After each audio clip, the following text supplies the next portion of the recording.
Hey guys, and welcome to another one of my YouTube videos.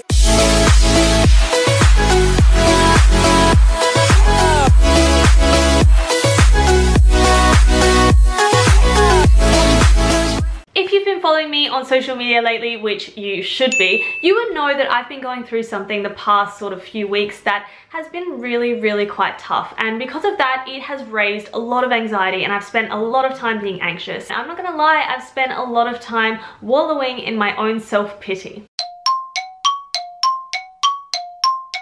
Wallowing in sadness is good, and it's a natural, normal reaction to a big life change and a big life event. But there needs to come a time where you step back and you say, okay, I need to stop feeling sad now and I need to move forward with the rest of my life.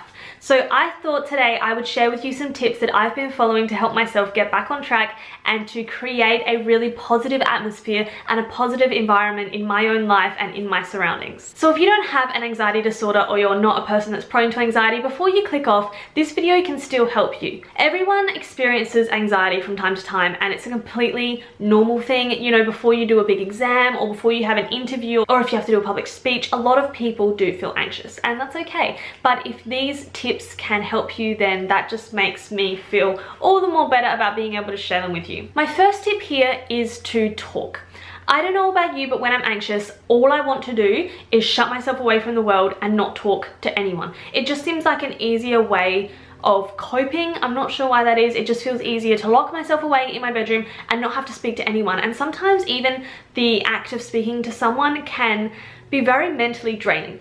But the problem is you then end up storing all of your emotions inside of yourself and feeling very negative and feeling very down, when instead you can share what you're feeling with someone else, and you don't even have to share what's going on. You could just have a random conversation with them, but the act of actually speaking to someone takes you from everything that's going on in your head. If you have a friend, a parent, a sister, a brother, anyone that you can go to with advice or to seek help with what you're struggling with, that will be your first point of call. Or even if you want to speak to a stranger, there are a lot of telephone services that now provide counseling and therapy, so go to one of those. But you know what, it doesn't even have to be a human. Like, it can be your pet, it can be your dog, it can be your cat, it can be your turtle. You know, my dog knows my whole life story. Like, she's been around since I was like 12. She knows a lot. But even then, even if you don't want to talk to an animal or a person on the phone or anything, something that I do sometimes, and please guys don't judge me, alright, because this has helped me so much, is I get the recording app on my phone. So all phones should have it in the utilities section. There'll be a sound recorder, and I usually do this when I'm out walking, funnily enough, because that's when I'm thinking a lot, and I have a chat with myself, really. I don't know what else you would call it. I just speak about everything I'm going through, everything I'm feeling, and I can even show, this is my old phone, and if I go into the recording sections, the voice memos, I have hundreds and hundreds. I don't know if you can see this, but like, I'm scrolling and scrolling, all from the start of April up until July, and then I got my new phone and I have them on those phones as well. Because I just find it a really nice way of getting out what I'm thinking. And like I said, I usually do this when I'm going for a walk, so maybe that's something that you could give a go. I don't know how I'm supposed to feel. Like I'm getting these feelings and I'm thinking, is it rational? Is it irrational? Am I crazy? And oh, everyone else can see that I'm crazy. And I'm like, oh yeah, I'm normal, I'm fine. And everyone else is like, Jesus, that girl is off her head. Like, what? How do I react to that situation? I'm sure I'm not the crazy one. It's really important to look after yourself when you're going through this time.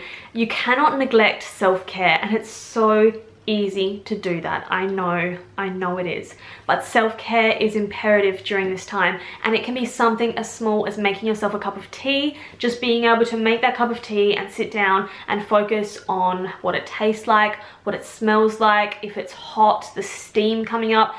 Little things like that are really important just to keep in tune with yourself. And it could be, I went out the other day and I bought myself a new quilt, and I bought myself some really cute pillows. I'm gonna grab one. So I bought myself cute pillows, so when I sit on my bed, instead of going to my bed as a place where I go when I feel down and when I feel alone, I now go to my colourful bed and I see my happy lemon and I see like a watermelon, and it's become more of a happy place for me instead of a place where I go to feel sad. And something that's helped as well is having a bath. Baths are so wonderful, and they're really good for your body as well. They're good for your muscles and they're good for your mind. So go in a bath, put on some nice relaxing music, and take care of your body and your soul and your heart. You can meditate. Sometimes meditating can be quite difficult during this time, as it is again a time when you shut out everything. So you may find that in this time you're actually thinking a little bit too much, and if you find that's the case, you might benefit a little bit more from yoga, which is kind of like what I call a moving meditation. So you're focusing on the poses and your breath, but it works a little bit better because sometimes it's a bit better at clearing your mind. So if I feel like I'm in a place where I can't meditate, I sometimes just do some yoga and it works the same way for me. And I find the sort of mundane little tasks really therapeutic for me,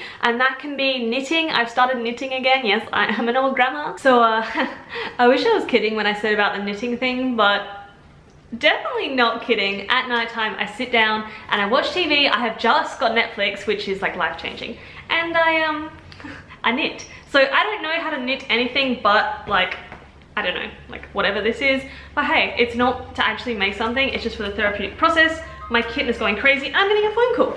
And Sudoku, I love Sudoku, or just anything to keep my hands busy, because I find that when my hands are busy, my mind is thinking less, you know. I love painting my nails, and yeah, it's not something big, it's not something miraculous, but it's something that just helps get me through. Or if I know I'm going to do something like that at night, I can go about the day thinking, yeah, tonight, you know what, I'm just going to sit down, I'm going to watch my favorite show, and I'm going to paint my nails, or I'm going to do a Sudoku, or I'm going to, you know, do something that makes you feel not necessarily happy during this time, because you may not experience that feeling, but just makes you feel like you can get by, because that's the most important part. There have been times in the past few weeks where I have thought, I cannot get through this. How can I possibly get through the rest of the day, week, month, year? I can't do it. But you just have to remember that, I don't want to say you have to, because obviously, you know, living is a choice, but you don't want to give up. You can't give up. You have to keep on going, because it will not always feel like this, you know? It is not always winter, because spring does come, and spring will come, and remind yourself of that. Another thing I recommend is to do an activity that puts you in a flow state. So a state of flow is when, you know, you all have those activities where when you're doing it, time just seems to pass by and you're not thinking about anything else and you're just doing it. For me, two things do this. Number one is cooking. I love cooking, whether it be a big elaborate dish or even just making a recipe. When I do that, it just, I don't know, it's just a really relaxing activity. And the other one is editing YouTube videos. Above all else, when I'm editing YouTube videos, I'm like, I am in the zone, no one talk to me, no one interrupt me, I know what I'm doing. And so I make sure that at the moment I am cooking nutritious meals for myself. I am filming videos so I have something to edit, which sounds weird, but it's kind of a twofold process, because being able to talk and speak to a camera helps me feel better, and then I get to edit, which puts me into that flow space. So it's a really therapeutic thing for me right now. So expect more videos coming your way. But just those activities that make you feel a little bit more alive. This is another random one, but it's something that I've used in my household for a long time, my parents and my ex-partner, and it's just being silly. When you don't feel good, sometimes the world feels like such a serious place, you know? It feels like such a scary place, and sometimes you just have to be silly. So I'm gonna include a clip right now, and this is from when things were really tough for me anxiety-wise back at the start of the year, and this was me one day when I was just like, you know what, I'm just gonna live in this moment, and it pretty much sums up exactly like who I am to a T.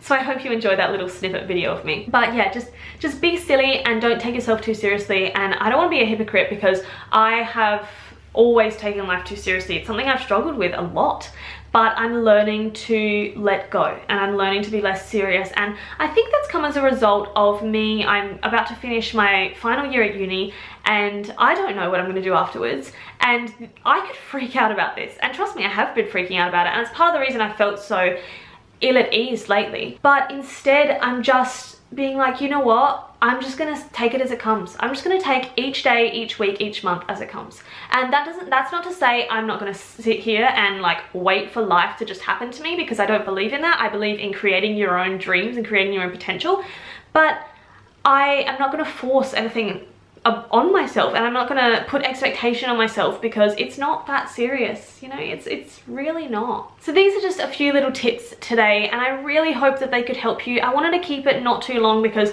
I could honestly speak about this topic for about half an hour, but I realize you probably don't want to watch me speaking about it for half an hour. So I really hope you can implement some of these self-care and self-help strategies into your life. I know that they've been a huge help for me, and that's not to say I'm in a perfect place now where I'm completely okay, because I'm not, but I know that when I'm not feeling good, I have strategies, and it's all about having plans and having strategies so you don't end up feeling negative and feeling unhappy for extended periods of time. So I want you guys to remember to take care of yourself. There is always someone there to care and to listen, even if that be me. If anyone, you know, message me. If you feel like you have no one else, you always have me. You are not alone in the struggle, whether that be from anxiety or depression or whatever illness you're going through. You are not alone, and there is always a rainbow on the other side. So I hope you liked this video. Please leave me a comment down below on some of your favorite self-help strategies, and hopefully we can all go to a place where we help ourselves feel better one step at a time. Thanks guys, I'll see you in my next video.